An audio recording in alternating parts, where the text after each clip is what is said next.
திருமறை நேரம் Bible hour presented by the National Bible College. கிறிஸ்துவின் சபையார் உங்களை வாழ்த்துகிறார்கள். Welcome to satellite bible classes. பரிசுத்த ஆண்டவர் இயேசு கிறிஸ்துவின் இனிய நாமத்திலே திருமறை நேர உறவுகளை வான்வழி வேத வகுப்புக்கு வாழ்த்தி வரவேற்கிறேன். திருமணம், குடும்பம், உறவுகள், இதிலிருந்து நாம் சிலவற்றை பார்க்கிறோம். இன்னும் பார்ப்பதற்கு நிறைய இருக்குது. அடுத்த தொடராக நான் அதை உருவாக்கி மீண்டும் அதை பற்றி நான் பேச வருவேன். இன்றைக்கு இந்த தொடரோட இறுதி செய்தி, திருமணம் என்று நாம் இருவருக்கு செய்தாலும் இரண்டு குடும்பங்களும் இரண்டு குடும்பத்து உறவுகளும் சுற்றமும் பந்தமும் அதில் இணையும். நீங்கள் நல்லா பார்த்தீங்கன்னா, முன்னெல்லாம் கிராமங்களில் திருமணம் நடக்கும் பொழுது அந்த கிராமமும் இந்த கிராமமும் அந்த ஒரு திருமணத்தினாலே ஒன்றுபடும். நிறைய உறவுகள், நட்பு வட்டம் எல்லாமே பெருசாகும். அது ரொம்ப ஆரோக்கியமான திருமணங்களின் விளைவாக அதை நம்ம பார்க்கலாம். அதுக்கு முந்தைய காலங்களிலே இரண்டு நாடுகள் திருமணத்தின் வழியாக இணைவார்கள். பலவிதமான ஒப்பந்தங்களும் உறவுகளும் நன்மைகளும் அதில் விளையும். ஆனால் இன்றைக்கு நாம் பார்த்து வருகிற இந்த தலைமுறையின் குடும்ப வாழ்க்கையில் உறவு சிக்கல் என்பது ரொம்ப பெருசாக இருக்குது. யாரொருவரோடும் கூட இணைந்து போக, ஒத்துப்போக முடியாத அளவுக்கு நம்முடைய மனநிலை ஒரு விதமான மாற்றத்தை அடைந்திருக்கிறது. இதை வருத்தத்தோடு தான் நாம் பார்க்க வேண்டியிருக்கு, அனுபவிக்க வேண்டியிருக்கு. உறவுகளின் கூட்டு சேர்க்கை தான் குடும்பம். ரெண்டு குடும்பம் இணையுது, இரண்டு உறவுகள் இணையுது. அதில் நெருக்கமான உறவுகள் ஒரு வட்டமாகவும் தூரத்து சொந்தங்கள் ஒரு வட்டமாகவும் இருக்கும். அன்றாடம் பழகி புழங்கும் உறவாக இந்த ரெண்டு வீட்டுக்குள்ள கூட்டு குடும்பமாக இருந்தால், அப்படி இல்லைன்னா கணவன் மனைவியாக தனித்து சென்று ஒரு குடும்ப வாழ்க்கையை தொடங்கி அவர்கள் தங்களுடைய குடும்பத்தை கட்டமைப்பாங்க. இன்றைக்கி பெரும்பாலும் அப்படி தான் இருக்குது. தாத்தா பாட்டி இல்லை ரெண்டு பக்கத்துலேயும். ஆனால் இன்றைக்கி ஒரு விஷயத்தை என்ன பார்க்குறோன்னா, வெளிநாடுகளில் போயிட்டு வாழ்க்கையை தொடங்கி வாழும் குடும்பங்கள் மட்டும் தாத்தாவையோ பாட்டியையோ அவங்க பிள்ளையை பார்த்துக்கிறதுக்கு வரவழைச்சிடுறாங்க. ஒரு பக்கம் அது சந்தோஷமாக இருந்தாலும் கூட இந்த பேபி சீட்டர் சொல்கிறாங்க பார்த்தீங்களா, அந்த வேலைக்கு தான் அவங்க போகிறாங்க. ஏன்னா அந்த தாத்தா பாட்டியால் அந்த தேசத்தில் வெளியில் போய் மனுஷரோட பழகலாம் முடியாது. அவங்களுக்கு அது பழக்கம் இல்லை, அது வரவும் வராது. ஆனாலும் கூட மகன், மகள், பேரப்பிள்ளைகள்ன்றதுனால அதை பெருசாக்கி மற்றதை அவங்க சின்னதாக்கி அதற்குள் ஒரு மகிழ்ச்சியை, திருப்தியை அடைகிறாங்க. இருக்கட்டும், நல்லது தான். இதில் கணவன் மனைவியாக இணைந்து வாழ்க்கையை தொடங்கிய அவர்களுக்கு சில அபிப்பிராயங்கள் சமுதாயத்தால், குடும்பத்தால் திணிக்கப்பட்டிருக்கு. உதாரணத்துக்கு சொல்கிறேனே, மாமியார் அப்படின்ன உடனேயே சித்தரிக்கப்பட்ட அனுபவங்கள் வழியாக சொல்லப்பட்ட கருத்துக்கள் என்ன? மாமியார்னு உடனேயே ஒரு தாய் போல அன்பான, அப்படியே தன்னை பாசத்தோடு பார்த்து கொள்ளக்கூடிய அப்படிலாம் தோணவே தோணாது. மாறாக ஒரே வார்த்தையில் முடிக்கணும்னா வில்லியை போல, வில்லன் சொல்கிறாங்கல்ல, வில்லி மாதிரி. அப்படி தான் கதைகளோ அல்லது சமுதாயத்தில் பேச்சோ உங்கள் மனதிலேயோ திணிக்கப்பட்டிருக்கு. பெரும்பாலும் உண்மையாக இருக்கிறதுனால இதை நம்ம ஒத்துக்கிட்டு தான் ஆகணும். அது என்னமோ தெரியல, திருமண உறவில் மருமகன் மருமகள் என்று வரும்போது அதே தாய் அந்த மருமகனுக்கோ மருமகளுக்கோ எப்படி அவங்க மாறுறாங்க, எப்படி அவங்க நடக்கிறாங்கன்றதை பார்த்தா ஒரு இரவில் ஏற்பட்ட மாற்றம் மாதிரி இருக்கும். ஒருவேளை மருமகனை கூட ஏற்றுக்கொள்வார்கள். மருமகள் என்று வந்துவிட்டால் அந்த இரண்டு பெண்களுக்கு இடையில் ஒத்துப்போவது என்பது சொல்லுவாங்க ரொம்ப அரிது, ரொம்ப அரிது. அப்படி ஒருத்தர் இருந்துட்டானா உலக அதிசயம்னு சொல்லலான்னு வாங்க. அந்த அளவுக்கு நம்ம நாட்டில் மட்டும் கிடையாது, எல்லா நாட்டிலையும் இப்படி தான், உலகம் முழுசும் அப்படி தான். அதனால் ஒரு யூனிவர்சல் சிண்ட்ரம் மாதிரி இந்த மாமியார் மருமகள் அப்படின்ற ஒரு விஷயம் இருக்கத்தான் செய்யுது. இப்போது கிறிஸ்தவ குடும்பங்களுக்குள்ளே திருமணங்கள் நடந்து வாழும்போது நாம் தேவனுடைய பிள்ளைகளாக இருப்பதால், தேவ ஆலோசனை நமக்கு இருப்பதால் நாம் இதில் எப்படி நடந்துக்கணும்? நிச்சயமாக சமாதானத்தோட மகிழ்ச்சியோட அந்த சேர்ந்த குடும்பங்கள், விரிந்து பறந்திருக்கிற அந்த குடும்பங்களோடு கூட நல்ல ஒரு சுமூகமான சமாதானமான வாழ்க்கையை வாழ முடியுமானா முடியும். அதுக்கு சில அறிவு, புத்தி, விவேகம் நமக்கு தேவைப்படுது.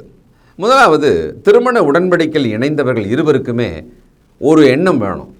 கர்த்தர் இணைத்து வைத்திருக்கிறார், அவ்வளோதான். கணவன் மனைவியாக உங்களை கர்த்தர் இணைத்து வைத்திருக்கிறார். ஏன்னா வசனம் அப்படி தானே சொல்லுது, தேவன் இணைத்ததை அப்படின்னு தானே சொல்லுது. அதை நம்ம ஏற்கனவே படிச்சிட்டோம் இல்லையா? தேவன் இணைத்ததாக நீங்கள் இருவரும் கர்த்தருக்குள் நம்புவீர்களானால் குடும்பங்களும் இணைக்கப்பட்டிருக்கிறது இல்லையா? அதில் அவர்களையும் ஏற்று அவர்களையும் ஒரு நல்ல எண்ணத்தோட, நேர்மறையான எண்ணத்தோடவே, ஏற்கனவே பயத்தோட நடுக்கத்தோட எப்படிலாம் இருக்கிறோமோ அப்படின்ற மாதிரி கற்பனைகளோட, ஏற்கனவே கற்பனை கதைகள் எல்லாம் சீரியலாக பார்த்துட்டு அப்படியே ஒரு சித்தரிக்கப்பட்ட ஒரு உருவத்தை நீங்களே மனசுக்குள்ள கற்பனை பண்ணிக்கிட்டு அந்த குடும்பங்களுக்குள்ள நுழையக்கூடாது. அது தேவனுடைய பிள்ளைகளுக்கு அழகும் அல்ல. கூடுமானால் யாவரோடும் சமாதானமாக இருங்கன்னு தான் வசனம் சொல்லுது. அதை ஒட்டி ரோமர் 12ஆம் அதிகாரத்தில் 14 முதல் சில வசனங்களை கவனிச்சோம்னா, அது பொதுவாக கிறிஸ்தவ சகோதர சகோதரிகளுக்குள்ள என்று சொல்லப்பட்டாலும் அது அப்படியே நம்ம குடும்பத்துக்குள்ளே கூட வச்சு பார்க்கலாம். பாருங்களேன், உங்களை துன்பப்படுத்துகிறவர்களை ஆசீர்வதியுங்கள், ஆசீர்வதிக்க வேண்டியதை அன்றி சபியாதிருங்கள். ஒரு புதிய குடும்பத்தில் இணைந்தவுடனே அங்கே பிரச்சனை, கருத்து வேறுபாடு, சண்டை, திடீரென்று மனம் கலங்கும்படியான அளவுக்கு ஒரு வார்த்தையை தவறாக புரிந்து கொண்டோ, ஒரு செயலை தவறாக புரிந்து கொண்டோ, இப்படி துன்பங்கள் வரும். அப்போ அந்த துன்பப்படுத்துகிறவர் இன்னார்னு உங்களுக்கு தெரிஞ்சாலும் கூட அவர்களை ஆசீர்வதிக்க, அவர்களுக்காக ஜெபிக்க, அவர்களுக்காக நன்மை செய்ய நம்முடைய மனதை எப்பவுமே தயாராக வச்சுக்கணும். 15, சந்தோஷப்படுகிறவர்களுடனே சந்தோஷப்படுங்கள், அழுகிறவர்களுடனே அழுங்கள். இந்த பங்களிப்பு குடும்பங்களுக்குள்ளே இருக்கணும். சந்தோஷமாக இருக்கிறதுக்கு மட்டும் ஜாலியாக போயிட்டு வரணும்னா போயிட்டு வந்துடுறது. அவங்க துக்கத்தை விசாரித்து அவர்களுக்கு உதவி செய்யும்படி நாம் நாடுவதே இல்லைன்னா எப்படி இருக்கும்? அப்போது ஜென்ரல் ரூல் பாருங்களேன், நம்ம இப்படி இருக்கணும், குடும்பங்களுக்குள்ளே இப்படி இருக்கணும். அடுத்தது, ஒருவரோடொருவர் ஏக சிந்தை உள்ளவர்களாக இருங்கள், மேட்டிமையானவைகளை சிந்தியாமல் தாழ்மையானவர்களுக்கு இணங்குங்கள், உங்களையே புத்திமான்களாக எண்ணாதிருங்கள். இந்த ஏக சிந்தைனா என்னன்னா இதுதான் சொல்கிறாரு. ஏக சிந்தைனா என்ன? ஒருத்தருக்கு ஒருத்தர் இப்படி நினச்சின்னு இருங்க. என்ன? இந்த ஒரே சிந்தனையை வச்சுக்கோங்க. மேட்டிமையாக சிந்திக்க மாட்டேன், தாழ்மையாக நான் நடப்பேன், தாழ்மையானவர்களுக்கு நான் இணங்குவேன், என்னையே நான் புத்திமான்னு நினச்சிக்க மாட்டேன். மருமகள் நினைக்கணும், மாமியாரும் நினைக்கணும். ஆனால் பொதுவாக எப்படி நினைக்கிறாங்க? நான் சீனியர், நான் வாழ்க்கையில் எவ்வளோ பார்த்துருக்கேன் அப்படின்னு மாமியார் நினைப்பாங்க. இப்போ இருக்கிற மாடர்ன் ட்ரெண்டு எனக்கு தான் தெரியும், நவீன உலகத்தில் வாழ்ந்து கொண்டிருப்பதனாலே தகவல் அதிகம் நிறைந்த ஒரு புத்தி எனக்கு தான் இருக்குன்னு மருமகள் நினைப்பாங்க. Young generation. அதை விட இப்படி வந்துருங்க, 2 பேருமே ஒரு மனம் வந்துருங்க, நான் புத்திமான்னு நினைக்க மாட்டேன் அப்படின்னு சொல்லி ஒருவருக்கொருவர் கருத்துக்களை கேட்டு அதில் நிதானமாக கையாள கற்றுக்கொள்ளணும். அப்போ சண்டை சச்சரவுக்கு வாய்ப்பு இல்லை. 2 பேர் மட்டும் அல்ல திருமண உறவில் இணைவது, 2 குடும்பங்கள் மட்டும் அல்ல, 2 குடும்பங்களில் சார்ந்த உறவுகளும் சேர்ந்து இணைகிறோம். ஒரு புது குடும்பம் மட்டும் உருவாகலை, ஒரு புது சமூகம் உருவாகிறோம். எல்லாரும் அன்பின் கயிறுகளால் கட்டப்பட்டவர்களாக இருந்தால் நல்லது, அங்கே சமாதானம் இருக்கும், சந்தோஷம் இருக்கும். 17, ஒருவனுக்கும் தீமைக்கு தீமை செய்யாதிருங்கள், எல்லா மனுஷருக்கு முன்பாகவும் யோக்கியமானவைகளை செய்ய நாடுங்கள். ஒரு குடும்பத்துக்குள்ளே அவங்க இப்படி சொன்னாங்கல்லன்னு இன்னொன்று சொல்கிறது, என்னை போட்டு கொடுத்தாங்கல்ல நான் போட்டு கொடுப்பேன்றது, எனக்கு ஒரு சந்தர்ப்பம் வரும் நான் அவங்கள பழி வாங்குவேன்றது. இது இப்படியே போயிட்டே இருந்தால் என்ன ஆகும்? எந்த மனுஷாலும் நமக்கு ஒட்டுறவாகவே இல்லாமல் கணவன் மனைவி, அதுவும் ரொம்ப இழுத்துக்கோ பிடிச்சிக்கொன்ற மாதிரி ஒரு உறவாக இருக்கும். பிள்ளைகளுக்காக 2 பேரும் வாழ்ந்துன்னு இருப்பீங்க, கணவன் மனைவியாக நீங்கள் வாழ போகிறதே கிடையாது. இப்படி தான் நீங்கள் நிறைய குடும்பங்கள், நவீன குடும்பங்கள் இன்றைக்கி அப்படி தான் இருக்குது. ஒருவேளை அப்படி நீங்கள் நடந்துகிட்டு இருந்தீங்கன்னா ஆமாம் அப்படி தானே இருக்குன்னு நீங்களே ஒத்துக்குவீங்க. சுற்றிலும் பார்த்தாலும் சமூகத்தில் அப்படிப்பட்ட குடும்பங்களாகத்தான் இந்த தலைமுறையின் குடும்பங்கள் இருக்கிறது. அவர்களை இணைப்பது நல்ல விஷயங்களாகவே இல்லை, தற்காலிகங்கள் அவர்களை இணைத்து வைத்திருக்கிறது. அதனால தான் சீக்கிரமாக பிரிய முடியுது அவங்களால. நிரந்தரங்களால் நாம் இணைந்திருக்க வேண்டும். ஸ்ட்ராங் பாண்ட் இருக்கணும். 18 இப்போ தான் சொல்கிறாரு, கூடுமானால் உங்களாலான மட்டும் எல்லா மனுஷரோடும் சமாதானமாயிருங்கள். இல்லையா? எல்லா மனுஷரோடும் சமாதானமாயிருங்க. குடும்பங்களுக்குள்ளே, இந்த 2 இணைந்த குடும்பங்களுக்குள்ளே, உறவுகளுக்குள்ளே சமாதானத்தை நம்ம விதைக்கணும். நான் என்ன பண்ணாலும் சமாதானம் வர்ற மாதிரி தான்ப்பா நான் பண்ணுவேன். என்ன பண்ணக்கூடாது? அடுத்த வசனம் பாருங்க. பிரியமானவர்களே, பழிவாங்குதல் எனக்குரியது, நானே பதில் செய்வேன் என்று கர்த்தர் சொல்லுகிறார் என்று எழுதியிருக்கிறபடியால் நீங்கள் பழிவாங்காமல் கோபாக்கினைக்கு இடம் கொடுங்கள், அல்லது தேவனுடைய தீர்ப்புக்கு இடம் கொடுங்கள். பழிவாங்குதல் குடும்பத்தின் உறவுகளுக்குள்ளே மிகப்பெரிய பிரச்சனை. என்ன கேட்டல நான் கேட்பேன், என்ன நோகடிச்சல நான் நோகடிப்பேன், என்னை அவமானப்படுத்தினல நான் அவமானப்படுத்துவேன், எனக்கும் ஒரு காலம் வரும் நான் அப்போ வச்சுக்குவேன். இப்படியே போயிட்டே இருக்கும். அதனால் என்ன ஆகிடும்னா நிரந்தரமாக பிரிஞ்சிருவோம், நிரந்தரமாக ஒட்டுறவு இல்லாமல் தூரமாகி விடுவோம். அதில் என்ன நடக்கும்? அந்த ஒன்றா இணைஞ்சி சேர்ந்து வலிமையாக வாழ வேண்டிய அந்த குடும்பம், அதனுடைய கௌரவம் எல்லாமே ஒன்றும் இல்லாமல் போயிடும். போலியானதையும் தற்காலிகமானதையும் பெருமை பேசிக்கொண்டு நாம் அப்படியே உலகத்தில் வாழ்ந்து முடிப்போம். இதற்காகவா நாம் கிறிஸ்தவர்களாக இருக்கிறோம், தேவ குடும்பமாக இருக்கிறோம்? ராஜ்யத்தின் குடும்பத்தில் இப்படி இருக்கணும், இப்படி தான் வாழணும்னு இருக்கு இல்லையா? அதை பற்றி ஒரு புரிதல் நமக்கு வேணும். தவறுகளை ஒத்துக்கொள்ளணும், நம்மை திருத்தி கொள்ளணும். நகோமி ரூத் மாமியார் மருமக தானே அவங்க. அந்த மருமகளோட நல்ல எண்ணங்கள் தான் அந்த மாமியாரை இவளை ஏற்றுக்கொள்ள வைத்து இவளோடு ரொம்ப அழகாக ஒரு தாய் போல வாழ முடிஞ்சது. எந்த அளவுக்கு அந்த மருமகளாகிய ரூத் தன் இருதயத்தை பக்குவப்படுத்தி இருந்தாங்க அப்படின்னு சொன்னால், கல்லறை வரைக்கும் உம்மை விட்டு பிரியாமல், உம் இனம், உம் குடும்பம், உம் தேவன், உம் புதைக்கும் இடம் வரைக்கும் எனக்கு ஒன்று தான் அப்படின்ட்டாங்க. அப்படி ஒரு முடிவை மருமகள் எடுத்தால் பிரச்சனை இல்லை. கிறிஸ்தவ குடும்பங்களுக்குள்ளே தைரியமாக நம்ம அப்படி இருக்கணும். தேவனுடைய கரத்தில், அவருடைய வல்லமைக்குள்ளே நம்மை ஒப்பு கொடுத்து அவரை நம்பி நம் நம்பிக்கையோடு கூட நடக்கணும். எப்பொழுதுமே குடும்பங்களும் உறவுகள் எல்லாமே இருந்தாலும் அந்த கணவன் மனைவி ஆகிய இருவரும் இணைந்து ஒரு காரியத்தை புரிந்து கொள்ளவோ, பேசவோ, பதில் கொடுக்கவோ, பதில் செய்யவோ கவனமாக இருக்கணும். இணைந்து செய்யணும். அப்போ தான் திடீர்னு ஒருத்தர் கவனிக்காத ஒரு தவறை இன்னொருத்தர் சொல்லுவார், இன்னொருவர் பார்க்காத ஒரு பக்கத்தை இன்னொருத்தர் சொல்லுவார். அப்போது கணவன் மனைவியாக சேர்ந்து தான் நாம் அதை செய்யணும், முடிவெடுக்கணும், நடக்கணும். மத்தேயு 7ஆம் அதிகாரம் 1-2, நீங்கள் குற்றவாளிகள் என்று தீர்க்கப்படாதபடிக்கு மற்றவர்களை குற்றவாளிகள் என்று தீர்க்காதிருங்கள். ஏனெனில் நீங்கள் மற்றவர்களை தீர்க்கிற தீர்ப்பின்படியே நீங்களும் தீர்க்கப்படுவீர்கள். நீங்கள் மற்றவர்களுக்கு அளக்கிற அளவின்படியே உங்களுக்கும் அளக்கப்படும். குற்றவாளியாக தீர்ப்பது, குற்றம் தீர்ப்பது, குற்றம் பார்ப்பது, எதையுமே குற்றமாகவே பார்த்து விமர்சிப்பது குடும்பங்களுக்குள்ளே ஆரம்பத்தில் அப்படி தான் இருக்கும். அப்போ தான் நம்ம ரொம்ப கவனமாக இருக்கணும். நாம் நம்ம கண்ணு சுத்தம் பண்ணிக்கலாம் அப்படின்ற அளவில் நாம் ஹம்பிளாக நடக்கணும்.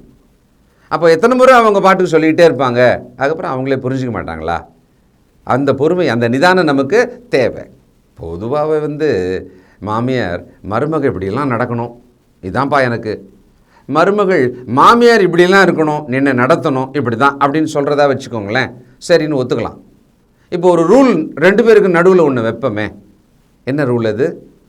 தேவனே நமக்கு சொல்லியிருக்கிறாரு பாருங்க. 12ஆம் வசனம் மத்தேயு 7. ஆதலால் மனுஷர் உங்களுக்கு எவைகளை செய்ய விரும்புகிறீர்களோ, மாமியார் மருமகள் உங்களுக்கு எவைகளை செய்ய விரும்புகிறீர்களோ அவைகளை நீங்களும் அவர்களுக்கு செய்யுங்கள். இதுவே நியாயப்பிரமாணமும் தீர்க்க தரிசனங்களுமாம். மொத்தமே இவ்வளோதான்ட்டார். இதை தான் நம்ம என்னன்னு சொல்கிறோம்? தங்க சட்டம், கோல்டன் ரூல் அப்படின்னு சொல்கிறோம். இதை மனசில் வச்சுக்கிட்டு நடந்தால் எந்த உறவுக்குள்ளேயும், நீங்கள் கம்பெனியில் கூட எஜமான் வேலைக்காரன், கணவன் மனைவி, மாமியார் மருமகள், மாமனார் மருமகள் மருமகன், எப்படி இருந்தாலும் சரி, மைத்துனர் நாத்தனார் என்ன மாதிரி உறவுகளாக இருந்தாலும் சரி, அவங்க எப்படி நடக்கணும்னு நான் விரும்புகிறேனோ, நான் அவங்களுக்கு எப்படி விரும்புகிறாங்களோ அப்படி நடக்க நான் என்னை ஒப்பு கொடுத்தால் போதுமே. பொதுவாக பார்த்தோம்னா நம்முடைய வாழ்வின் கால் பாகம் நம் பெற்றோரோடு வாழுகிறோம். அதுக்கு மிஞ்சி தாண்டி இருக்கிற முக்கால் பாகம் இப்படி திருமண ஒப்பந்தத்தில் இணைந்து குடும்பங்களாக இணைந்து தான் நம்ம வாழறோம். அப்போ பெரும்பான்மையான வாழ்க்கையே இந்த வாழ்க்கை தான். நம் பெற்றோரோடு வாழ்கிற வாழ்க்கை குறைஞ்சபட்சம் 25-30 வயசு தான். அதுக்கப்புறமா மீதி பாதி வாழ்க்கைக்கு மேலே நாம் திருமண உடன்படிக்கையோடு இணைந்த உறவுகளோடு விரிந்த ஒரு வாழ்க்கையை நாம் வாழணும். அப்போ அதுக்கான பக்குவம், அதுக்கான ஞானம் நமக்கு தேவை. அதுக்கு ரொம்ப ஜெபம் பண்ணணும். தேவனே, அந்த திருமணம் அமைவது, திருமண குடும்பங்கள் உறவுகள் அமைவது, அதற்குள் நான் வாழ்வது, அதற்குள் எனக்கு சமாதானம் இருப்பது, இதெல்லாமே ரொம்ப முக்கியமானது. அதை ஜெபத்தோடு தேவ ஒத்தாசையோடு நாம் செய்யணும். மத்தேயு 19 அதிகாரம் 5 வசனம், இது நிமித்தம் புருஷனானவன் தன் தகப்பனையும் தாயையும் விட்டு தன் மனைவியோடு இசைந்திருப்பான், அவர்கள் இருவரும் ஒரே மாம்சமாக இருப்பார்கள் என்று அவர் சொன்னதையும் நீங்கள் வாசிக்கவில்லையா? அந்த ஒரே மாம்சமாக இருப்பார்கள், அவர்கள் இருவரும் தன் தகப்பன் தாயை விட்டு பிரிந்து, இதில் அவர்களுக்கான ஒரு சுதந்திரம், ஒரு சுயாதீனம், அவர்கள் தங்கள் குடும்பத்தை கட்டி எழுப்பும்படியான ஒரு இடம் அவர்களுக்கு கொடுக்கப்படுகிறது. பிரிஞ்சு போயிடுங்க, திரும்பியே பார்க்காதீங்க பெற்றோரை, அப்படி அர்த்தம் அல்ல. அப்படியானால் நமக்கென்று ஒரு சுதந்திரத்தோடு சுயாதீனத்தோடு நம்முடைய குடும்பத்தை வாழ வேண்டும், கட்டி எழுப்ப வேண்டும். இதுதான் அதனுடைய அவர்களோட அல்லது 2 வீட்டாரோட உறவு, ஆலோசனை, உதவி எல்லாமே இருந்துக்கிட்டே இருக்கும். ஆனால் கணவன் மனைவியாகிய இவர்கள் மட்டும்தான் தீர்மானித்து எதையும் செய்யணும். அந்த சுதந்திரம் என்று சொன்னால் என்ன? உங்கள் கையில் இருக்கும் பணத்தை பற்றிய சுதந்திரம் உங்களுக்கு இருக்கு. உங்கள் சரீர வாழ்க்கையை பற்றிய உங்கள் நேரம், இடம், அதை எப்படி செலவிடணும், அந்த சுதந்திரம் உங்களுக்கு இருக்கு. உங்கள் உணர்வுகள் உங்களுக்குள் எழும்பொழுது அதை நீங்கள் ஒருவருக்கொருவர் மதித்து அதை பகிர்ந்து நடப்பதான சுதந்திரம் உங்களுக்குள் இருக்கு. முடிவெடுக்கும் சுதந்திரம் உங்களுக்கு இருக்கு. இவையெல்லாம் சுதந்திரமாக நமக்கு கொடுக்கப்படுகிறது. சுயாதீனமாக அந்த கணவன் மனைவி குடும்பமாக நாம் செய்யணும். ஆனால் சுதந்திரம் சொல்லிட்டு சிலதெல்லாம் நம்ம பண்ணிடுவோம். அப்படின்னா என்ன? சிலதெல்லாம் நம்ம எச்சரிக்கையாக அப்படி செய்யக்கூடாதுன்றதை நம்ம கற்றுக்கணும். அது என்னென்னா, ஒருவர் குற்றங்களை சாட்டுவது. நமக்கு தான் சுதந்திரம் இருக்குதுன்னு சொல்லிட்டு எனக்கு பேச்சு சுதந்திரம் இருக்குதுன்னு இப்போ சொல்கிறாங்க பார்த்தீங்களா? அந்த மாதிரி குற்றங்களை சுமத்தி கொண்டிருப்பது ஏற்கனவே பார்த்து அது கூடாது.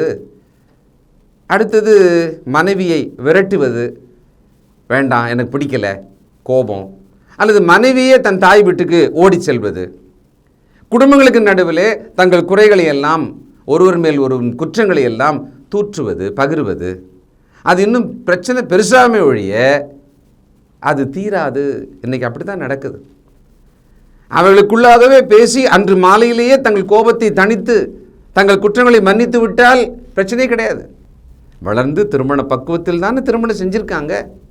பிள்ளை பெற்று வாழும்படியான தகுதியில் தானே அந்த குடும்பத்தை தொடங்கி வாழுகிறோம். அப்போ ஒரு பிரச்சனை வருமானால் அது ரொம்ப பெருசாக இருக்குது, அது வழக்கு போல மாறணும் அப்படின்னா அப்போ குடும்பத்தில் சொல்லி அதை நாம் ஆலோசனை கேட்டு சரி செய்யலாம். ஆனால் தும்முறதுக்கெல்லாம் போய் இருமல் தும்மல் மாதிரி இருக்கிற விஷயங்களுக்கெல்லாம் போயிட்டு இந்த பக்கமும் அந்த பக்கமும் சொல்லி அதை பெரிய பிரச்சனையாக்கி இன்றைக்கி அந்த முதிர்ச்சியற்றவர்களாக இந்த தலைமுறை பிள்ளைகள் நடக்கிறாங்க. அதனால் அவங்க என்னன்றாங்கன்னா, ஐயோ எனக்கு வேணவே வேணாம், இந்த குடும்ப வாழ்க்கையே வேணாம், நான் தனியாக ரொம்ப ஃப்ரீயாக வாழ்ந்துக்கிறேன் அப்படின்னு முடிவெடுக்கிறாங்க சீக்கிரத்தில். கிறிஸ்தவ குடும்பம், ராஜ்யத்தின் குடும்பம் அப்படி இருக்க வாய்ப்பே கிடையாது. அப்படி தனியாக வாழ்ந்துடவே முடியாது. தேவன் சொன்ன காரணம் தவிர பிரிந்து போகவே கூடாது. உன்னுடைய பணம், என்னுடைய பணம், இது உன்னுடைய வேலை, என்னுடைய வேலை, பாகம் பிரித்து கொண்டு அல்ல, ஒருவருக்கொருவர் உதவியாக, ஒருவருக்கொருவர் அன்பாக, ஒருவருக்கொருவர் இசைவாக, அதுதான் அந்த குடும்பம். ஒரே மாம்சமாக, ஒருவர் மேல் ஒருவர் பட்சமாக, ஒருவருக்கான ஒருவர் கடமையை செய்பவர்களாக இப்படி தானே வாழணும். ஆஃபீஸ் மாதிரி ஒரு அறையில் தங்கும் 2 நண்பர்களைப் போல பாகம் பிரிச்சுக்கிட்டு பணம், வேலை எல்லாத்தையுமே அப்படி வாழ்ந்தால் அது ஒரு கிறிஸ்தவ குடும்பத்துக்கு அழகல்ல, அது தேவனுடைய முறைமையும் அல்ல. ஒரு தனிப்பட்ட உங்கள் குடும்பத்தை நீங்கள் வடிவமைக்கலாம். ஆலோசனையை 2 பக்கத்துலையும் கேட்டுக்கலாம், உறவுகிட்ட கேட்டுக்கலாம், சபையில் பரிசுத்தவான்கிட்ட கேட்கலாம். ஆனால் தீர்மானித்து நடக்க வேண்டியது உங்களோட பொறுப்பு தான். பெற்றோரை விட்டு பிரிந்து தனித்து நம் குடும்பமாக வாழணும் அப்படின்னு இருக்கும் பொழுது எல்லாருமா குடும்பங்களாக சேர்ந்து வாழக்கூடாதுன்ற ஒரு விஷயம் கிடையாது. அப்படி ஒரு கருத்து கிடையாது. நீங்கள் எல்லாருமாக சேர்ந்து குடும்பங்களாக வாழலாம்னா வாழலாம். ஆனால் நீங்கள் உங்கள் தனிப்பட்ட குடும்பத்தை கட்டி எழுப்பணும். இந்த பொறுப்பை தட்டி கழிக்கிற மாதிரி அம்மா பார்த்துக்குவாங்கன்னு திருமணம் ஆன பிறகும் கூட பல வருஷங்களுக்கு ஒரு கணவன் விட்டால் எப்படி இருக்கும்? அப்படி இருக்கக்கூடாது.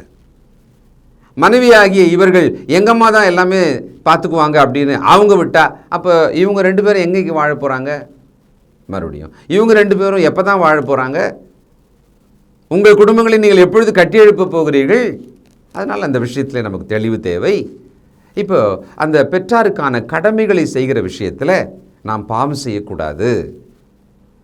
பெண்ணாகிய அவர்களும் சரி, ஆணாகிய அந்த கணவரும் சரி, தங்கள் குடும்பங்களின் பெற்றோருக்காக, தாய் தகப்பனுக்கான கடமையை, தங்கள் உறவுகளுக்கான கடமையை செய்யணும். அதுக்கான பொறுப்பு இருக்கிறது. அதில் நாம் தேவனுக்கு விரோதமாக பாவம் செய்யக்கூடாது, தந்திரமாக வஞ்சகமாக நடக்கக்கூடாது. ஆண்டவர் ஒரு முறை இப்படி சொன்னார். மத்தேயு 15ஆம் அதிகாரம் 1 முதல். அப்பொழுது எருசலேமிலிருந்து வந்த வேதபாரகரும் பரிசேயரும் இயேசுவினிடத்தில் வந்து, உம்முடைய சீஷர்கள் முன்னோர்களின் பாரம்பரியத்தை ஏன் மீறி நடக்கிறார்கள்? கை கழுவாமல் போஜனம் பண்ணுகிறார்களே என்றார்கள். அவளுக்கு அவர் பிரதியுத்தரமாக, நீங்கள் உங்கள் பாரம்பரியத்தினாலே தேவனுடைய கற்பனையை ஏன் மீறி நடக்கிறீர்கள்? இந்த பாரம்பரியம்னு ஒரு வார்த்தை இருக்குது பார்த்தீங்களா? அதில் கூட ஒரு விஷயம் கவனிக்கணும். எங்கள் குடும்பத்தில் அப்படி தான், எங்கள் அம்மா இப்படித்தான் செய்வாங்க, எங்கள் அப்பா இப்படித்தான் நடப்பார். இப்படி அந்த பழைய குடும்பத்தோட, பெற்றோரோட குடும்பத்தோட பாரம்பரியத்தையோ அல்லது அவங்க பழக்கத்தையோ அவங்களுடைய செயல்பாட்டையோ ஒப்பிட்டு கொண்டே இருந்தோம்னா பிரச்சனை தான். நீங்கள் இருவரும் சேர்ந்து ஒரு புதிய குடும்பத்தை உருவாக்குறீங்க. மாடலை எடுத்துக்கலாம், ஆனால் அதை விமர்சனங்களாக, குற்றச்சாட்டுகளாக மாற்றக்கூடாது. மனசில் வச்சுக்கணும். நம்ம ஒரு புதிய வியூகத்தில் நம்முடைய குடும்பத்துக்குள்ளே அவைகளை கொண்டு வரணும். அது பிரச்சனை ஆகாமல் கொண்டு வரணும். அந்த ஞானம், பக்குவம் தேவை. சரி, அப்புறம் என்ன சொல்கிறாரு? உன் தகப்பனையும் உன் தாயையும் கனம் பண்ணுவாயாக என்றும், தகப்பனையாவது தாயையாவது நிந்திக்கிறவன் கொல்லப்பட வேண்டும் என்றும் தேவன் கற்பித்திருக்கிறாரே. நீங்களோ எவனாகலும் தகப்பனையாவது தாயையாவது நோக்கி, உனக்கு நான் செய்யத்தக்க உதவி ஏது உண்டோ? அதை காணிக்கையாக கொடுக்கிறேன் என்று சொல்லி தன் தகப்பனையாவது தன் தாயையாவது கனம் பண்ணாமற் போனாலும் அவனுடைய கடமை தீர்ந்ததென்று போதித்து உங்கள் பாரம்பரியத்தினாலே தேவனுடைய கற்பனையை அவமாக்கி வருகிறீர்கள். என்ன ஒரு ஸ்கீம் பண்ணிட்டான் பார்த்தீங்களா? தாய் தகப்பனுக்கு நேரடியான உதவி செய்யாமல் பரிகாரத்தை போய் கோயிலில் செலுத்திடுறது. அந்த மாதிரி ஒரு பாரம்பரியத்தை வச்சுட்டு இருக்காங்க. அப்போது மாயக்காரரே, உங்கள் கடமையை உங்கள் பெற்றோருக்கு நீங்கள் செய்யாமல் தவிர்ப்பதற்கு கடவுளுக்கே லஞ்சம் கொடுக்குற மாதிரி மாயக்காரரே. 7. மாயக்காரரே, உங்களை குறித்து இந்த ஜனங்கள் தங்கள் வாயினால் என்னிடத்தில் சேர்ந்து தங்கள் உதடுகளினால் என்னை கனம் பண்ணுகிறார்கள், அவர்கள் இருதயமோ எனக்கு தூரமாய் விலகி இருக்கிறது. மனுஷனுடைய கற்பனைகளை உபதேசங்களாக போதித்து வீணாயனுக்கு ஆராதனை செய்கிறார்கள் என்று ஏசாயா தீர்க்கதரிசி நன்றாய் சொல்லியிருக்கிறான் என்றார். நீங்கள் தனிப்பட்ட குடும்பமாக உங்களை உருவாக்கி கொண்டிருந்தாலும், உங்கள் குடும்பத்தை நீங்கள் நடத்தி கொண்டிருந்தாலும், அவரவர்கள் தங்கள் பெற்றோருக்குரிய கடமையை, உதவியை செய்ய வேண்டும். அதில் எந்த விதத்திலும் ஒரு மாற்று வழி இருக்கக்கூடாது. அதை எப்படி தேவ நீதியாக செய்யணுமோ அப்படி கண்டிப்பாக செய்யணும். இதில் தவறிவிட்ட தலைமுறை நம்முடைய தலைமுறை தான். ஒருவேளை அப்படி இருக்குமானால் சரி செய்து கொள்ளலாம். அவர்கள் உயிரோடு இருக்கும் காலத்தில் அவளுக்கு வேண்டிய கடமை செய்வதற்கு நம்மை இன்னும் கொஞ்சம் தாழ்மைப்படுத்தி கொள்ளலாம். அதற்கான திட்டமிடலாம். அது ஒரு குற்றமாக நம்மீது தேவன் சுமத்தாதபடிக்கு நாம் அந்த குற்றத்துக்கு நீங்களாகத்தக்கதாக நம்மை நாம் நம் தாய்க்கும் தகப்பனுக்கும் செய்ய வேண்டிய கடமை செய்ய ஒப்பு கொடுக்க வேண்டும். அப்போ தான் நமக்கு ஒரு நாள் வரும், நம்முடைய பிள்ளைகள் நமக்கு என்ன செய்வார்கள் என்பதை இன்றைக்கி நாம் செய்கிறத வச்சு தான் அவங்க நமக்கு செய்வாங்க. ஒரு உதாரணம் சொல்லுவாங்க. ஒரு அப்பா அலுமினிய தட்டு, நசுங்கி போன தட்டு, தென்னையில் இருக்கிற அவருடைய அப்பாவுக்கு சாப்பாடு கொடுத்துன்னு இருப்பாராம். தாத்தாவை பேரன் பார்த்துட்டே இருக்கிறான். இவங்க செய்கிறதெல்லாம் பார்த்துட்டே இருக்கான். அவன் ரொம்ப அன்பாக பாசமாக இருப்பான். அந்த தாத்தாவும் ஒன்றும் பெருசாக தன்னுடைய குறைகளை பேச மாட்டார். இதை பார்த்துக்கிட்டே இருந்தவன் ஒரு நாள் தாத்தா இறந்துட்டார். அந்த டம்ளரையும் தட்டையும் கழுவி ஒரு கவரில் போட்டு அவனுடைய பீரோவில் ஒரு இடத்துல வச்சான். இதை அப்பா பார்த்துட்டார். என்னப்பா அதை எடுத்துன்னு போய் வைக்கிற, தூக்கி போடு, குப்பையில் போடு அப்படின்னு சொன்னாராம். அப்போது அவன் சொன்னானா தன் அப்பாவை பார்த்து, அப்பா இது இருக்கட்டும் பத்திரமா, நீங்கள் வயசாயிட்டு இதே மாதிரி திண்ணில் போய் படுத்துக்குவீங்க இல்லையா, அப்போ நான் உங்களுக்கு இதை யூஸ் பண்ணுவேன் அப்படின்னு நானா. தலை குனிந்து வெக்கப்பட்டு கண்ணீர் விட்டு தன் மகனிடம் அவர் மன்னிப்பு கேட்டதாக. இது ஒரு சாதாரணமாக கேட்டுட்டு உடனே மறந்துடுற மாதிரியான உதாரணம்னு நினச்சா மறந்துடுங்க. இல்லை இது ஏதோ என்கிட்ட உணர்த்துது அப்படின்னு நினச்சா உணர்ந்துருங்க. இதுவரைக்கும் நாம் கேட்ட வேத வசனங்கள், இதுவரைக்கும் நாம் பார்த்த விஷயங்கள் எல்லாவற்றையுமே கொஞ்சம் கவனித்து பார்க்கலாமா? ராஜ்யத்தின் குடும்பம்னு பார்க்க தொடங்கணும். குடும்பம் என்பது திருமண உடன்படிக்கையில் உருவாகிறது. திருமண உடன்படிக்கை என்பது தேவனுடைய தீர்மானத்தில் உருவாகிறது. திருமண வாழ்க்கைக்கான வழிமுறைகளை உலகம், பெற்றோர், சமூகத்திலே வல்லுநர்கள் இப்படியெல்லாம் தேடலாமா? இல்லை. தேவனுடைய வழிகாட்டுதலின்படி தான் நாம் நடக்கணும். அப்போ தான் ராஜ்யத்தின் குடும்பமாக நாம் வளர முடியும். அடுத்தது, திருமண உடன்படிக்கைக்குள்ளான அந்த உறவுகள் எல்லாமே, அந்த கட்டமைப்பு எல்லாமே ஆவிக்குரிய அஸ்திவாரத்தின் மேலே கட்டப்பட வேண்டும். இந்த குடும்ப உறவுகளுக்குள்ளே வெற்றிக்கான ஒரு சாவி இருக்கிறதா? அன்பு மட்டும்தான். ரெண்டு பக்கத்துலேயும் அந்த அன்பு என்பது தான் பிரதானமாக இருக்கணும். விசுவாசம், நம்பிக்கை, அன்பு, இதில் பெரியது அன்புன்னு பார்த்தோம். திருமண உடன்படிக்கையில் இணைந்தவர்களாகிய இருவரும் தங்கள் துணையின் தேவைகளை சந்திக்கும் கடமை உண்டு. அதில் தவறாமல் செய்ய வேண்டும். வெற்றிகரமான திருமண வாழ்க்கை வாழணும்னு தான் எல்லாருமே விரும்புகிறோம். ஆனாலும் எங்கேருந்து தான் பிரச்சனை வரும், எப்படி தான் தொடங்கும் அப்படின்னு தெரியாது. திருமண வாழ்வை தொடங்கிய ஆரம்ப நாட்கள் நல்லா இருக்குது. அதுக்கப்புறமா எங்கேருந்து முளைச்சது பிரச்சனை, கசப்பு, பிணக்கு. அப்போ அதெல்லாம் எப்படி சரி செய்யணும்? தெய்வ ஆலோசனை நாம் கவனித்தோம். ஒரு குடும்பமோ, சமுதாயமோ, தேசமோ, மொத்த உலகமோ இயங்குவதற்கான ஒரு எரிபொருள் பணம். அதை நாம் எல்லாருமே ஒத்துக்கணும். அப்போ அந்த பணம் அந்த குடும்பத்துக்குள்ளே என்ன மாதிரி வேலை செய்யும், அதை எப்படி கையாளணும், அதை பற்றிய அறிவு நமக்கு தேவை. குறிப்பாக தேவன் என்ன சொன்னாரோ அந்த அறிவு நமக்கு தேவை. ஒரு ராஜ்யத்தின் குடும்பமானது தெய்வீக இலக்குகளை வைத்துக்கொள்ள வேண்டும். ஆவிக்குரிய நித்திய இலக்குகளை வைத்துக்கொள்ள வேண்டும். அதை நாம் கவனித்தோம். ரொம்ப முக்கியமாக பார்த்தது என்னென்னா, ஒரு குடும்பம் உருவாகிறது அழகாக, முறிந்து விடுகிறது திடீரென்று. இது ரெண்டுத்துக்குமே என்ன காரணம் அப்படின்னா, நமக்குள்ளே நடக்கிற ஒரு போராட்டம்னு சொன்னேன். அது என்னது? நமக்குள்ளவே நடக்கிற மாம்சத்துக்கும் ஆவிக்குமான இச்சைகளின் போராட்டம். கடைசி என்னைக்கு நம்ம பார்த்தது, ஒரு குடும்பம் என்பது உறவுகளின் கூட்டு சங்கமம், இணையும் உறவுகள் அநேகம்.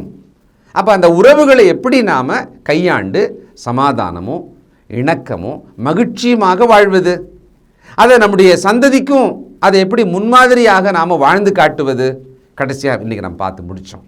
ஒருவேளை டைம் இருக்கும்போது மறுபடியும் கூட இதை ஒரு முறை கேட்டு பாருங்கள். எல்லாத்தையுமே ஒரு முறை கேளுங்க, ஒன்றும் தப்பு இல்லை. மீண்டும் அந்த ஆலோசனைகள் நமக்குள்ளே பதியுமானால் நாம் வாழுகிற இந்த வாழ்க்கை, நம்முடைய சந்ததி ஆகிய பிள்ளைகள் வாழுகிற வாழ்க்கைக்கு இது பிரயோஜனமாக இருக்கும். ஜெபம் செய்வோம். இரக்கமுள்ள பிதாவே, பரிசுத்தர் பரிசுத்தரே, உம்முடைய ஆலோசனைகள் மகா ஞானமுள்ளதாக ஏற்றதாக இருக்கிறதப்பா. தவிர்க்கவே முடியாமல் இவைகளையெல்லாம் நாங்கள் கவனிக்கிறோம், ஏற்றுக்கொள்கிறோம், விசுவாசிக்கிறோம், நடக்கும்படி விரும்புகிறோம். ஆகிலும் எங்களுக்கு பலன் தாரும், ஞாபகம் தாரும், இதை செய்வதற்கான ஜாக்கிரதை தாரும். விருப்பத்தையும் செய்கையும் உருவாக்குபவரே, எங்களுக்குள் உமக்கு பிரியமாக வாழும் விருப்பத்தையும் செய்கையையும் உருவாக்கி நடத்தும் எங்கள் பிள்ளைகளையும் இப்படியே ஆட்கொள்ளும் தகப்பனே. தொடர்ந்து ஆசீர்வதிப்பீராக. இயேசு கிறிஸ்துவின் பரிசுத்த நாமத்தில் ஜெபிக்கிறோம் பிதாவே, ஆமென். தொடர்பு கொள்ள வேண்டிய முகவரி: திருமறை நேரம் 58 சர்ச் தெரு, குமரன் நகர், சென்னை 6,82,000.